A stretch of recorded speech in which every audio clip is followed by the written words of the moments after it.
नमस्कार दोस्तों, मैं भरत कुलकर्णी आपका स्वागत करता हूं भरत स्पीक्स के इस नए एपिसोड में। दोस्तों, आज हम बात करेंगे कल के सबसे चर्चित हत्याकांड, चंद्रनाथ रथ हत्याकांड की। चंद्रनाथ रथ जो शुभेंदु अधिकारी के पीए थे, उनके सबसे ट्रस्टेड आदमी थे, उनका राइट हैंड भी माने जाते थे, खुद एक रिटायर्ड एयरफोर्स के ऑफिसर थे। उनकी कल रात को गोली मार के हत्या कर दी गई। 3 गोलियां उन्हें लगी हैं और उससे उनकी मौत हुई। तत्काल ये बात फैल गई कि ये देखिए, पोस्ट पोल वायलेंस में किस हद तक जो टीएमसी है या ये चले गए हैं। इन्होंने शुभेंदु अधिकारी के पीए की हत्या कर दी। ये घटना घटी मध्यम ग्राम में, भवानीपुर के पास। जहां से मध्यम ग्राम वो जगह है जहां से जो टीएमसी का कैंडिडेट है वो करीब 2-2.5 हजार वोट से जीत गया है।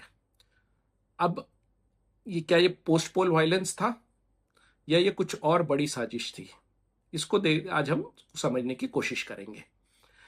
दोस्तों, अगर आप देखें तो जिस तरीके से यह हत्याकांड हुआ है, ये किसी लोकल गुंड के या लोकल गुंडों के काम करने के तौर तरीके से बहुत अलग है।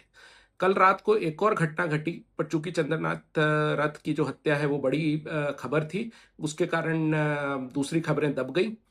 कल रात को जो नॉर्थ 24 परगना डिस्ट्रिक्ट के पानीहटी एरिया में, पानीहटी जो जो कॉन्स्टिट्यूएंसी है, उसमें रत्ना देवनाथ, जो इसकी आरजी कर के रेप विक्टिम की मदर हैं और और भारी मतों से चुनाव जीती हैं, उनके घर के ऊपर भी हमला हुआ है। लेकिन वो खबर मीडिया में नहीं आ पाई, क्योंकि जो शुभेंदु अधिकारी के पीए हैं उनकी खबर ज्यादा बड़ी खबर थी और उसी के ऊपर काफी चर्चाएं भी हुई। अब दोस्तों, इस घटनाक्रम को अगर हम देखें तो किस तरीके से यह घटना घटी है। पहले रात को 10 बजे करीब जब चंद्रनाथ रथ अपने एसयूवी में निकले, तो एक नकली number plate, fake number plate की कार ने उनका रास्ता सर्जिकली रोका। तत्काल 2 गनमैन आए, मोटरसाइकिल पे आए और उन्होंने ताबड़तोड़ फायरिंग करी, जिसमें श्री रथ की मृत्यु हो गई। अब दोस्तों, जो इंटेलिजेंस के ऑफिसर से अगर आप बात करेंगे तो वो ये आपको बताएंगे कि इस तरह की टैक्टिकल और जो सिंडिकेट लेवल प्लानिंग होती है वो कभी भी लोकल पॉलिटिकल वायलेंस में नहीं देखी जाती। ये टिपिकल मॉडस ऑपरेंडी है जो क्रॉस बॉर्डर हिट्स होती हैं उनमें। जो इंटेलिजेंस एजेंसीज जो हिट्स कराती हैं, ये उन हिट्स की तरह ये घटनाक्रम को अंजाम दिया गया है। तो क्या इसमें कोई विदेशी ताकत का हाथ है? ये बहुत बड़ा प्रश्न है दोस्तों। या केवल एक पोस्ट पोल वायलेंस कह के हम इसको भूल सकते हैं? दोस्तों, जो खबरें आ रही हैं उन खबरों को अगर हम बिलीव करें, उन खबरों पे विश्वास करें, तो ये जो पूरा घटनाक्रम है, इसमें जो टारगेट थे वो ओरिजिनली शुभेंदु अधिकारी थे। शुभेंदु अधिकारी जिन्होंने भवानीपुर में ममता बनर्जी को हराया और प्रबल दावेदार हैं वो चीफ मिनिस्टर कैंडिडेट के। शुभेंदु अधिकारी बंगाल से आते हैं, बंगाल की राजनीति में पले बड़े हैं, उनके पिताजी भी राजनीति में थे। तो शुभेंदु अधिकारी को बंगाल के चप्पे चप्पे की खबर बहुत अच्छे से है। क्या इसी कारण उनकी हत्या की कोशिश की गई? पता नहीं। लेकिन ये खबरें आ रही हैं कि आईएसआई, ये मॉडस ऑपरेंडी आईएसआई की दिखती है। कुछ दिन पहले आईएसआई के कुछ ऑपरेटिव्स ईस्ट में, जो नेपाल बॉर्डर से बंगाल में एंटर हुए हैं, ऐसी कुछ इंटेलिजेंस की खबरें हैं। इनका नेटवर्क जुड़ता है हुजी के साथ, जो हुजी बांग्लादेश में है, उससे भी नेटवर्क जुड़ता है। और कुछ फंडिंग की बातें ओमान से भी सुनने में आ रही हैं। तो ओमान से फंडिंग आई है, हुजी के साथ इनके नेटवर्क्स हैं, आईएसआई का ऑपरेटिव है। ये सब खबरें छन छन के आ रही हैं, लेकिन मेन स्ट्रीम मीडिया में इस पर अभी कोई बात हो नहीं रही है। दोस्तों, इसको हमें समझना पड़ेगा कि ऐसा ये क्यों किया गया और इससे क्या ऑब्जेक्टिव था। आपको याद होगा दोस्तों कि चुनाव के दौरान जो पाकिस्तानी विदेश मंत्री हैं, उन्होंने एक स्टेटमेंट दिया था कि अगली बार हम हिंदुस्तान पे जो हमला करेंगे वो हम ईस्ट से करेंगे। ईस्ट में तो ईस्ट पाकिस्तान तो कब का खत्म हो गया।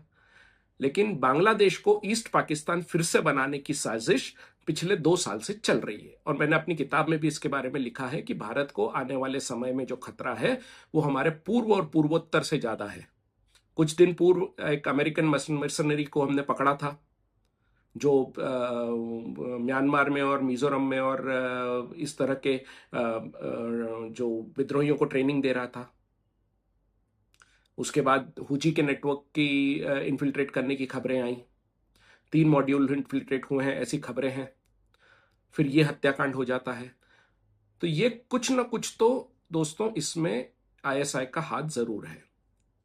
आगे देखें तो पाकिस्तान क्यों इतना कॉन्फिडेंट है कि हम जो मतलब ईस्ट है भारत का, क्योंकि वेस्ट में तो आज कोइंसिडेंटली आज साल भर हो जाता है ऑपरेशन सिंदूर को। और जिस तरीके से भारतीय सेना ने पाकिस्तान को परास्त किया था, उसके बाद पाकिस्तान अगले 5-10 सालों तक तो वेस्ट के फ्रंट से हमला करने की सोच ही नहीं सकती। तो बचता क्या है? ईस्ट का फ्रंट, जहां पे भारत अभी तक उतना ताकतवर नहीं है जितना वेस्ट में है। भारत की सैन्य का स्ट्रक्चर, भारत के ज्योग्राफिकल लिमिटेशंस, ये सारी चीजें भारत के खिलाफ है ईस्ट में वेस्ट के मुकाबले। तो ईस्ट से पाकिस्तान हम पे हमला करने के लिए की साजिशें पिछले यूनुस गवर्नमेंट आने के बाद से शुरू हो गई थी। भारत ने इस चीज को समझा। भारत ने पिछले महीने आपने सुना होगा कि भारत के दौरे पे आए पाकिस्तान के एनएसए को, भारतीय एनएसए ने कोई टैक्टिकल इंफॉर्मेशन, कुछ इंटेलिजेंस शेयर किया था। और उसके बाद एक बड़े स्तर पे इन्वेस्टिगेशन शुरू हुए थे पाकिस्तान में, बांग्लादेश में, जहां पे कई बांग्लादेशी अफसरों को पकड़ लिया गया, या तो वो देश छोड़ के भाग गए तुर्की या पाकिस्तान।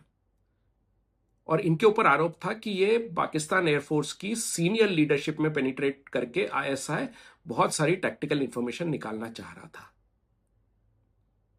तो दोस्तों, पाकिस्तान का बांग्लादेशी सेना के ऊपर और बांग्लादेशी जो जिहादी एलिमेंट्स है उनके ऊपर दबदबा तो है, उनके ऊपर कहीं ना कहीं पाकिस्तान का कंट्रोल दिख रहा है। लेकिन नई सरकार आने के बाद थोड़ी सी चीजें बदली हैं और भारत के साथ संबंध सुधारने के लिए कार्य हो रहे हैं।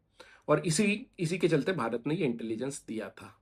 अब इन सभी चीजों को आप मिला के देखें तो बंगाल का चुनाव केवल एक देश के, एक राज्य का चुनाव ना होकर ये चुनाव था देशी और विदेशी ताकतों की लड़ाई के बारे में। धीरे धीरे धीरे आप देखें तो बंगाल जो है वो ग्राउंड बनता जा रहा है इंटेलिजेंस एजेंसीज के ऑपरेशंस का, और ये भारत कतई होने नहीं दे सकता। इसलिए बंगाल का चुनाव दोस्तों केवल एक राजनीतिक उठापटक नहीं, ये देश के लिए एक बहुत स्ट्रेटेजिक मोड़ था। और आने वाले समय में और चीजें परतें खुलेंगी, तब हम देखेंगे कि किस तरीके से जो बंगाल चुनाव है उसको इन्फ्लुएंस करने के लिए बांग्लादेश और पाकिस्तान और शायद अमेरिका, शायद कह रहा हूं, शायद अमेरिका की तरफ से भी फंडिंग प्रोवाइड की गई है। कुछ न कुछ उन्होंने इसमें भी अपनी दखलंदाजी दी है। तो दोस्तों, यही आपसे शेयर करना था। मेन स्ट्रीम मीडिया जो नहीं बताता वो मैं कोशिश करता हूं आपको बताने की। आगे और बात करेंगे, कुछ दिनों में वापस आपसे जुड़ूंगा और बांग्लादेश, भारत, इन मुद्दों के ऊपर भी हम बात करेंगे। तब तक के लिए सुनते रहिए। जय हिंद।